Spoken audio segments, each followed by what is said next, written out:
my name is Sim. I'm the assistant designer at the Shaw Festival. And I am Tamara Marie Kucheran, and I am the costume designer for GYPSY at the Shaw Festival.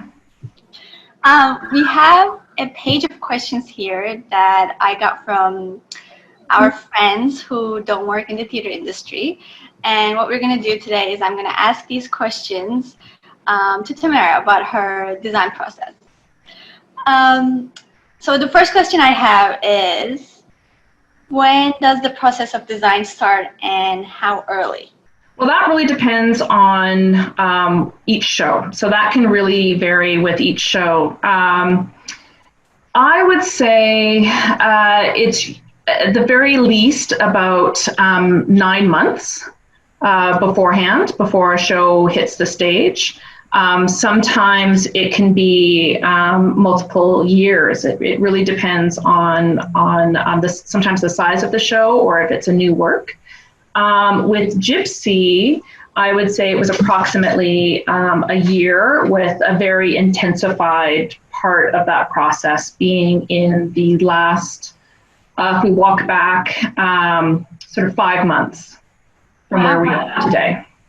Then how do you know where to start? I mean, the place where I will always start is I'll start with doing a good read of the script.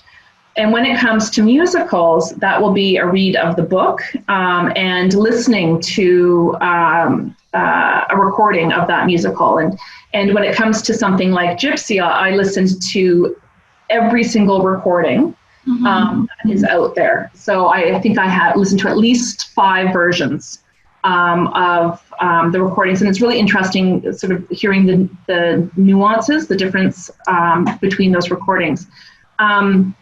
But that's where I will start. The next place I start is that very important conversation with my director, because that conversation can really trigger certain ideas, or will take you down a path perhaps that you weren't even anticipating, doing your own independent read and listen to the script. Certainly one of the things I started doing right away was just my own independent study on the life of GYPSY Rose Lee, so reading her personal biography, and just starting an image research on vaudeville, and the world of burlesque at that time period. So I knew what world we were going to start digging through. So that's where I started with GYPSY in particular.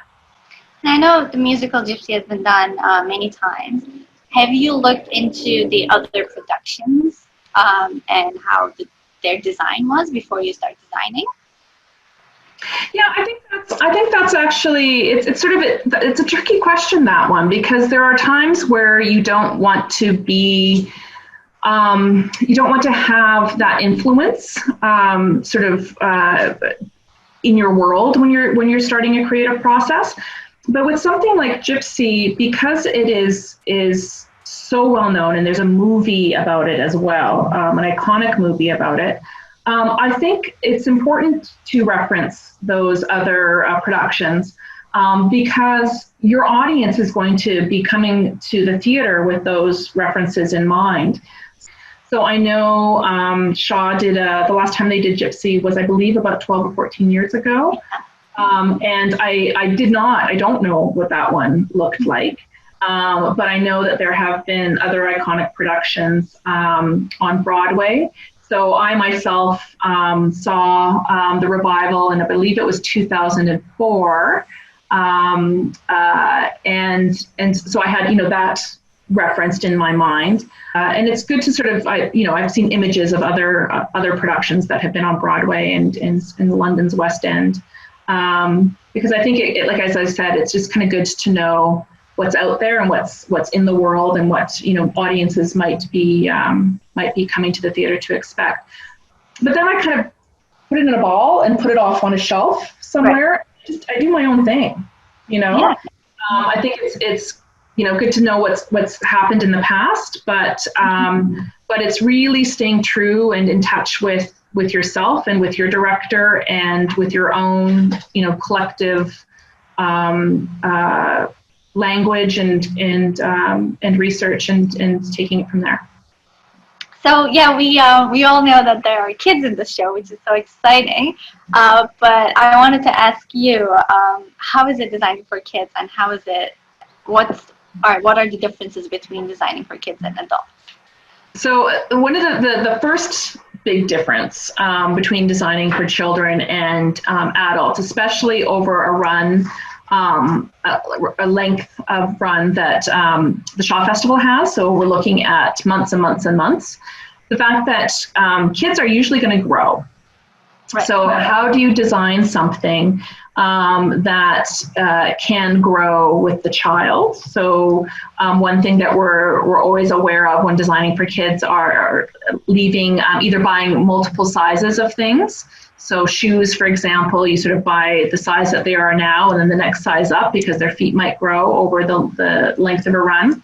And also making sure that there are things like seam allowance left in so that, again, as they start to grow, things might be let down. We also have a situation with GYPSY in particular where we have multiple children doing a quick change at the same time.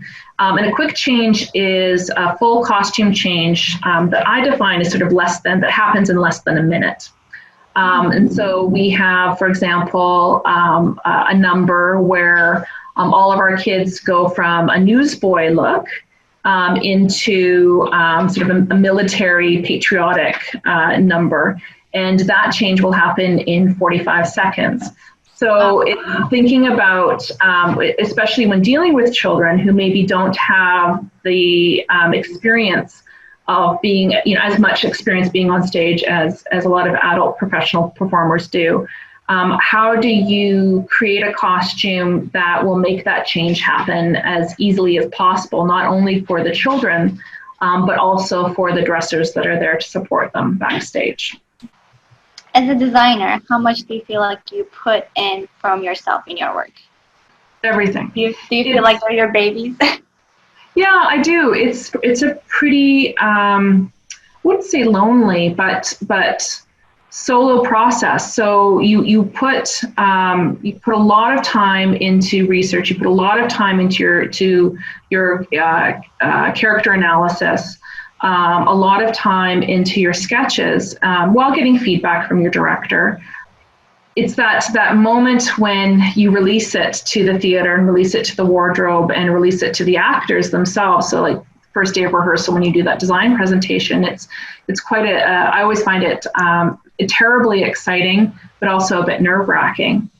But ultimately on opening night, when that curtain goes up, I am just as much on stage as those actors are. I had a mentor tell me that you're not in it for fame, you're not in it for money, certainly in this business, so you better be in it for love. So I put a lot of love. Sounds corny, but I put a lot of love into my work, and I hope that's felt. Thank you so much. Thank you. My questions. Of course.